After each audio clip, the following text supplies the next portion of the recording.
At dahil dito kami nakatira sa Canada, sobrang mahal dito ang magpaputol ng pants and trousers. Mas mahal pa sa binili mong pantalon ng presyo. Kaya dapat matuto talaga tayong manahi kahit basic lang para makatipid.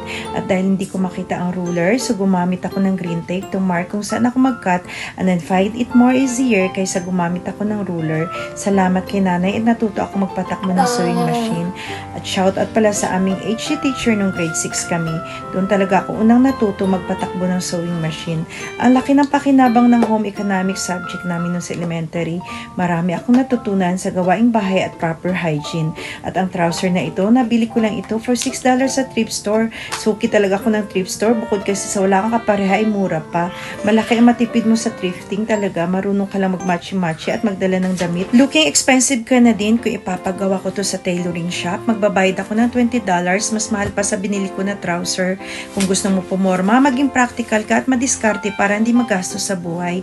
I-make sure mo lang na nilabhan mo bago mo suotin para sigurado tayo na malinis ang damit. Buti na lang talaga marunong ako manahi kahit basic lang. Alam nyo naman, malalaki mga tao dito sa Canada kahit tuwing bibili ako ng pants at trouser, sigurado mahaba sa akin kasi ang liit ko lang para sa Canadian size at yan na nga natapos ko na at masasabi ko, good job for me at masuot ko na itong trouser. Hanggang dito na lang guys. Bye!